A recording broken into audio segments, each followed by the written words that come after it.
Okay, step number 3, the rule of 50. Okay, so what we're going to do is we're going to explain the problem that you solve to 50 people and track how they respond, okay? So, Clay, this is like a vital part of this validation process. Clay, can you break it down a little bit more? Well, one is no one does this step.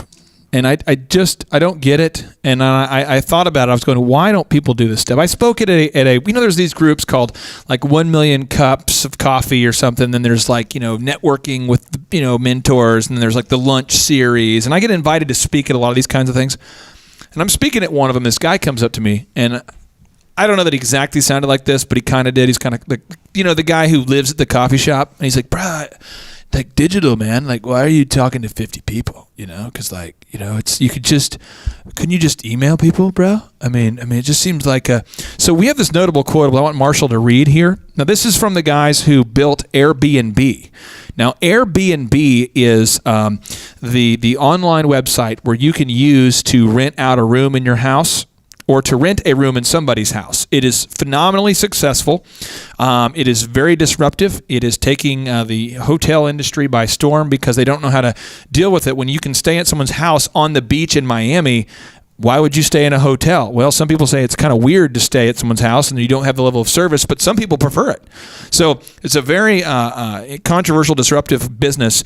But these guys were incubated by Y Combinator and Paul Graham, who's one of the top business incubators on the planet. And they've had unparalleled success and just being very disruptive. And they have some great things to say. So, Marshall, if you can go ahead and read it there. Okay, so this particular quote is from Joe Gebbia. He's one of the co-founders of Airbnb. He's one of the co-founders. He says, for the first 6 months of Airbnb, we attempted to solve the problems we were facing from behind computer screens. But the result of this early stage solve for scale left us with subpar growth, minimal traction, and a non-functional marketplace. So rather than closing up shop, we chose to disregard the status quo and started doing unconventional, unscalable things. So we did the least scalable thing as an entrepreneur could do. We went to meet each of the users in person. In person? In person. What? We flew around the country to talk face-to-face with the hosts renting rooms on our site. LA, New York City, Miami, Chicago, Atlanta. We met hundreds of users, listened to hundreds of stories, and learned exactly what was wrong with our site. We collected enough data points to know what real-world issues to solve. These human insights helped us uncover a product that people not only wanted, but also needed. So, wow. So they literally flew around the country to go to their customers to hear directly from them what the issues were wrong with their site. And you're going to hear this over and over and over and over and over and over if you read the studies of billion-dollar founders. Over and over and over and over. So Walt Disney World. One of the things that Walt found was, guess who sees the customers more than anybody at Disney World? Guess who? Which person at Disney World sees the customers more than anybody else? The gate. The gates. Keep going. Keep going. The concession workers. Keep going. Okay. The sweeper. The sweeper. The guys who's sweeping the sideway, the sidewalk, because they're walking up and down the entire day sweeping the sidewalk. So he discovered that when you're sweeping the sidewalk, when you're cleaning Disney World, guess what happens every single time that anyone goes anywhere for 8 hours? They eventually have to go to the bathroom. Yeah, or they eventually have to go to get something to eat, or they have to. So they would go to these sweepers and say, "Hey, where's the bathroom? Hey, where can I get something to eat?"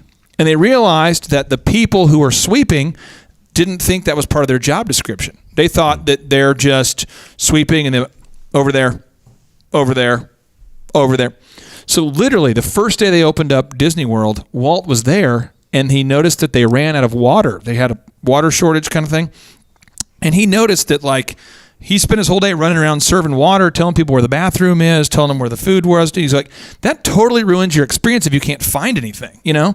So he decided to changed the name of the employees to cast members. So they're no longer called employees, they're called cast members. And he says, you're always on stage. Crazy.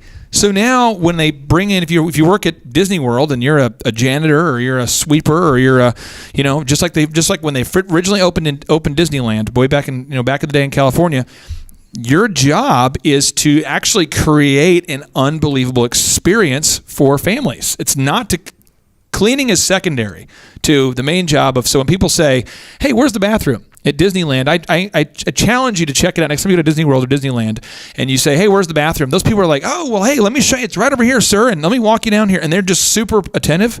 Now, you go into a typical convenience store or typical retail store, and you ask the guy stocking the shelves, "Hey, where's the bathroom?" They go, "Over there." But they got it. That was part of the experience. And they only learned that by getting out there and talking to their ideal and likely buyers.